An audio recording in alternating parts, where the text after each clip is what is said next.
आप सबको डॉक्टर रजनी रमन झा सा आचार्य संस्कृत विभाग राजकीय महारानी सुदर्शन कन्या महाविद्यालय बीकानेर का नमस्कार स्वीकार। आपने अभी तक मनुस्मृति में यह पढ़ा है कि जब श्रुतियों में परस्पर विरोध दिखे कहीं तो दोनों को ही धर्म मानना चाहिए। या नहीं कि विरोध है तो इसलिए इसमें से किसी को धर्म नहीं माना जा सकता, ऐसा नहीं, दोनों ही धर्म है। जैसे कई बार दर्शन हमारे एक दूसरे से टकराते हैं तो लगता है कि किसको सच माने, तो मनु कहते हैं कि दोनों को ही सही मानना चाहिए। श्रुति द्वैधर्म तो यत्र स्यात् तत्र धर्मावुभौ स्मृतौ। अब इससे हम आगे चलते हैं। उदिते नुदिते चैव समयाधुष्यते तथा सर्वथा वर्तते यज्ञ इतियम वैदिकी श्रुते है। उदिते अनुदिते च एव तथा समयाध्युष्यते ध्युषयिते एव इति वैदिकी श्रुति यज्ञ सर्वथा वर्तते। क्या कहा गया कि सूर्योदय में उदिते अनुदिते सूर्योदय से पूर्व तथा मध्याह्न में एवं तथा समयाध्युषिते, सूर्योदय में सूर्य से के उदय से पूर्व और मध्याह्न में समयाधुष्यते एव इति वैदिकी श्रुति है। तो ऐसे यज्ञ करना चाहिए। यज्ञ सर्वथा वर्तते, ऐसे में यज्ञ करना चाहिए। इस वैदिकी श्रुति के प्रमाण से भी त्रिकाल में यज्ञ संपन्न होता है। सर्वथा वर्तते यज्ञ इति यम वैदिकी श्रुति है। क्या कहा कि सूर्य का जब उदय नहीं हुआ हो, सूर्य का जब उदय हो गया हो, मध्याह्न हो, सर्वथा वर्तते यज्ञ, उसमें यज्ञ किया जाता है। इति यम वैदिकी श्रुति है, यह वैदिकी श्रुति है, यानी कि वेद के द्वारा सम्मत है। यही जो कहा गया इसी को त्रिकाल संध्या कहते हैं। त्रिकाल संध्या, त्रिकाल संध्या यानी कि तीन काल में यज्ञ करना, जप करना, पूजा करना, त्रिकाल संध्या कहलाता है। तो क्या कहा, सूर्योदय से पूर्व, सूर्योदय के समय और मध्याह्न में यज्ञ करना चाहिए। सूर्य के उदित होने पर, अरुणोदय रहने पर और सूर्य नक्षत्र रहित अर्थात रहित समय में सर्वथा यज्ञ करना चाहिए, यह वैदिक श्रुति है। अथवा सूर्योदय होने पर, सूर्योदय से पूर्व, अरुणोदय के समान समय तथा सूर्य नक्षत्र आदि कुछ न दिखता ऐसे समय होम करे। अलग अलग समय बताया गया है। कोई कहता है कि इसका अर्थ यह है कि सूर्य उदय हो गया है और सूर्य अरुणोदय हो रहा। तीसरा ये कहता कि जब सूर्य नहीं हो, कुछ नहीं दिख रहा, समय भी अरुणोदय रहने पर, सूर्य के उदय होने पर, अरुणोदय रहने पर, सूर्य नक्षत्र रहित समय में। एक समय ऐसा है कि जो सूर्य भी नहीं और नक्षत्र भी नहीं है, इसका मतलब है संध्या काल। संध्या काल में भी यज्ञ किया जा सकता है। ऐसा कुल मिलाकर यह तात्पर्य है कि 3 बार यज्ञ करना चाहिए, ऐसा मनुस्मृति निर्देश देती है। सूर्य के उदय हो जाने के बाद का समय उदित काल कहलाता है। सूर्य के उदय होने से पूर्व लाल लाल किरणों तथा थोड़े थोड़े ताराओं से युक्त समय अनुदित काल कहा जाता है। सूर्य एवं नक्षत्रों से रहित काल को समयाध्युषित नाम से कहा जाता है। इन तीनों कालों के यज्ञ के विधान करने के विकल्प से कभी भी अग्निहोत्र आदि की प्रवृत्ति हो जाती है। उदिते होतव्यम इत्यादि के द्वारा श्रुति भी इसका समर्थन करती है। वही बात हुई मोटा मोटी कि सूर्योदय के समय, सूर्योदय से पहले और मध्याह्न, सूर्य नक्षत्रों से रहित काल को समयाध्युषित यानी सायंकाल को समयाध्युषित समय है, उस समय भी यज्ञ करना चाहिए, ऐसा मनुस्मृति कहती है। निषेकादि श्मशानान्तो मंत्रे रस्योदितो विधि तस्य शास्त्रे अधिकारो अस्मिन् ज्ञेयो नान्यस्य कस्यचित्। तो कहते हैं जन्म से पूर्व गर्भाधान संस्कार से लेकर मृत्यु के पश्चात अंत्येष्टि तक जिसकी क्रियाएं वेद मंत्रों ने करना कही है, उस द्विज को ही शास्त्र में अधिकार है। तो यह जो शास्त्र है इसको वही उसका अध्ययन वही कर सकता है, उसके अनुसार यज्ञ वही कर सकता है जिसमें मनु के द्वारा बनाए गए नियमों का, जो कि जन्म से लेकर श्मशान पर्यंत है, यानी कि सभी अवस्थाओं के लिए जो नियम है। निषेकादि श्मशानांतो मंत्रे यस्योरितो विधि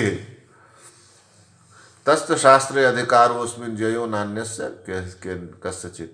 तो वही जो निषेकादि यानी कि गर्भाधान संस्कार से लेकर मृत्यु के पश्चात अंत्येष्टि संस्कार तक की जिसकी क्रिया वेद मंत्रों ने करना कही है।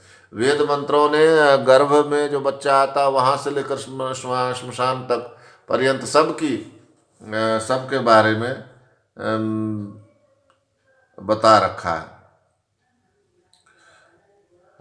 जन्म से पूर्व गर्भाधान संस्कार से लेकर मृत्यु के पश्चात अंत्येष्टि तक की जिसकी क्रिया, अंत्येष्टि तक की जिसकी क्रिया वेदों ने कही है, वो जो उसी द्विज को ही शास्त्र में अधिकार है, दूसरों को नहीं। यानी कि सीधा सा तात्पर्य यह है कि तस्य शास्त्र अधिकार उसमें यो नान्य से कस्यचित्। निषेकादि से लेकर गर्भाधान से लेकर श्मशान तक जो मंत्र बताए गए हैं और जो विधि बताई गई है, तो जिस क्रिया वेद मंत्रों ने कुछ से करना कही है, तो ऐसे उस द्विज को ही शास्त्र में अधिकार है। गर्भाधान से लेकर अंत्येष्टि पर्यंत 16 संस्कार होते हैं। ये सभी संस्कार द्विजाति ब्राह्मण क्षत्रिय वैश्य के ही होते हैं, शूद्रादि के नहीं। अतः शूद्रादि को इसमें अधिकार नहीं था। यद्यपि शास्त्र का अनुष्ठान अपनी अपनी शक्ति के अनुसार सभी को करना चाहिए, तथापि इसके प्रवचन या अध्यापन पर अधिकाल केवल ब्राह्मण के लिए है, ऐसा लोग कहते हैं, जबकि मनु का संभवतः ऐसा विचार नहीं था। यस्य निषेकादि श्मशानान्तः विधि मंत्रे उदितः तस्य अस्मिन् शास्त्रे अधिकारः जेयः कस्यचित् अन्यस्य। यही इसमें कहा गया कि पुंसव जो निषेक है, जब बच्चा भ्रूण में आता है वहाँ से लेकर मृत्यु पर्यंत जब उसके वेद मंत्रों से क्रियाएं होनी चाहिए, ऐसा इसका है। अब आगे कहते हैं सरस्वती दृषद्वत्यो देव नदियोर यदंतरम तम देव निर्मितम देशम ब्रह्मावर्तम प्रचक्षते। कहते हैं कि सरस्वती दृषद्वती, ये जो घग्गर नदी है पंजाब में, तो जो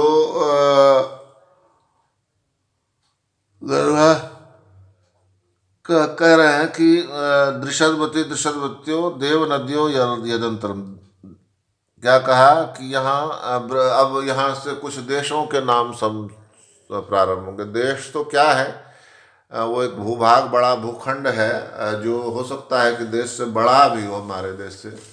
तो उसके बारे में कहा कि सरस्वती और दृषद्वती नामक नदियों की, देवताओं की नदियों के मध्य में देवताओं के रचे हुए देश को ब्रह्मावर्त कहते हैं। ब्रह्मावर्त के बारे में कहा ना, सरस्वती दृषद्वत्यो, सरस्वती नदी और दृषद्वती के बीच में जो देव नदी है,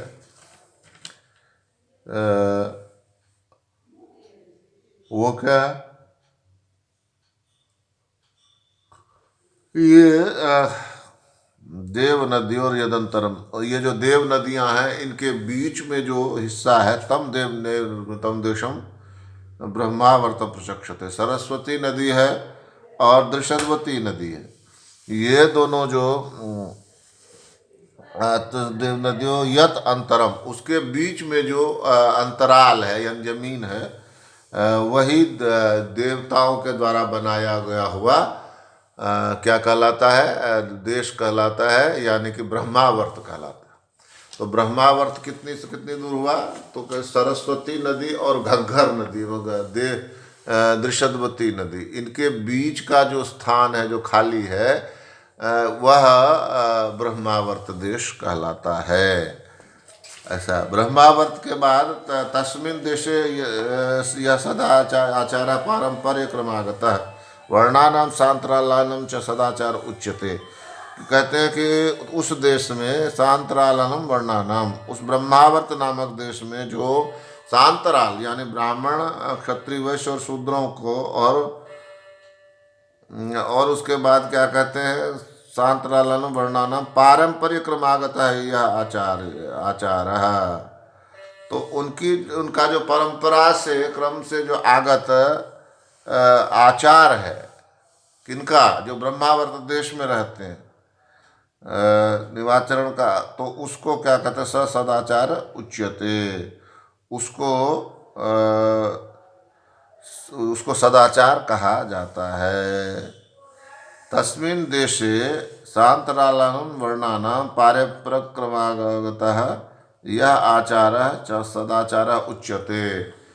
कि उस देश में, उस ब्रह्मावर्त देश में क्या ब्राह्मण क्षत्रिय वैश्य और शूद्रों और वर्ण संकरों का परंपरा से क्रमबद्ध जो आचार चल रहा है, ब्राह्मण क्षत्रिय वैश्य शूद्र और जो ये पांचवा वर्ण संकर है, इनका क्रमबद्ध आचार चला आ रहा है।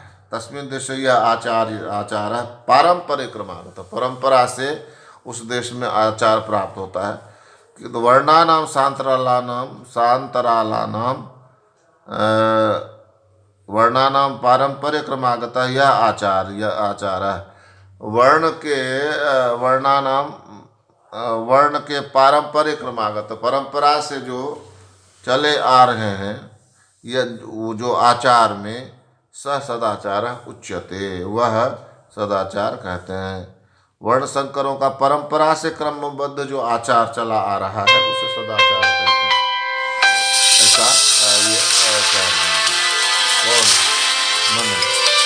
देखिए क्या कहा पहले, ब्रह्मावर्त देश का ब्रह्मावर्त देश में चारों वर्ण है, ब्राह्मण क्षत्रिय वैश्य और शूद्र, और ये क्या कर, उसके साथ वर्ण संकर भी है। तो उनका जो परंपरा से प्राप्त, क्रमागत परंपरा से जो प्राप्त चला आता है, उसे सदाचार कहते हैं। उसको क्या कहते हैं? सदाचार। उस ब्रह्मावर्त देश में जो परंपरा से आचार चला आ रहा है उसको सदाचार कहते हैं। ब्राह्मण क्षत्रिय वैश्य और शूद्र और वर्ण संकर सब के लिए परंपरा से जो क्रमबद्ध आचार चला आता है उसे सदाचार कहते हैं। तो अब आगे कहते हैं, कुरुक्षेत्रम च मत्स्याश्च पांचालः शूरसेनका एष ब्रह्मस्य देशो वे ब्रह्मवर्ता तदनंतरम। कुरुक्षेत्र मत्स्य देश, यानी आजकल जिसको अलवर का हिस्सा है उसको मत्स्य देश ही कहते हैं। पांचाल, शूरसेन, एष ब्रह्मर्षि देशो वे, ये क्या ब्रह्मर्षि देश है। यानी ब्रह्मर्षि क्यों है? क्योंकि ब्रह्मावर्त के अनंतर, ब्रह्मावर्त के बाद हैं, निकटस्थ हैं। क्या कुरुक्षेत्र, मत्स्य, पांचाल और शूरसेन ये भूभाग ब्रह्मावर्त से निकटस्थ प्रदेश है। कुरुक्षेत्र, मत्स्य, पांचाल, शूरसेन और ब्रह्मावर्त, ये क्या, ये सब क्या है? ब्रह्मावर्त से निकटस्थ प्रदेश हैं। इनको ब्रह्मर्षि देश कहा जाता है। जो ये नाम गिनाए ना, कौन कौन से, कुरुक्षेत्र, मत्स्य, पांचाल, शूरसेन, ये ब्रह्मावर्त के निकटवर्ती देश है। ब्रह्मावर्त देश कौन सा कहा गया? तो ब्रह्मावर्त देश आपको याद हुआ, सरस्वती और दृश्यवती के बीच वाला भाग जो है ब्रह्मावर्त कहा गया। और ये इसमें जो उसके नज़दीक देश हैं वह है कुरुक्षेत्र, मत्स्य, पांचाल और शूरसेन। ये देश उस ब्रह्मावर्त देश के नज़दीक है, ऐसा इसमें कहते हैं। अब क्या कहते हैं इसके बाद, एतद् देश प्रसूतस्य सकाशादग्र जन्मना स्वं स्वं चरित्रं शिक्षेरन् पृथिव्यां सर्वमानवाः। इस देश में जिसने आगे जन्म ले लिया है, यानी कि ब्राह्मणों से, उससे अपने आचरण की शिक्षा ग्रहण करे। स्वम स्वम चरितम शिक्षण पृथ्व्याम मानो, पृथ्वी पर के सभी मनुष्य इस देश में उत्पन्न हुए।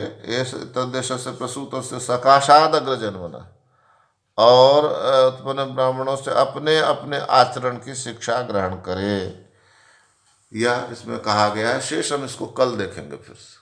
धन्यवाद।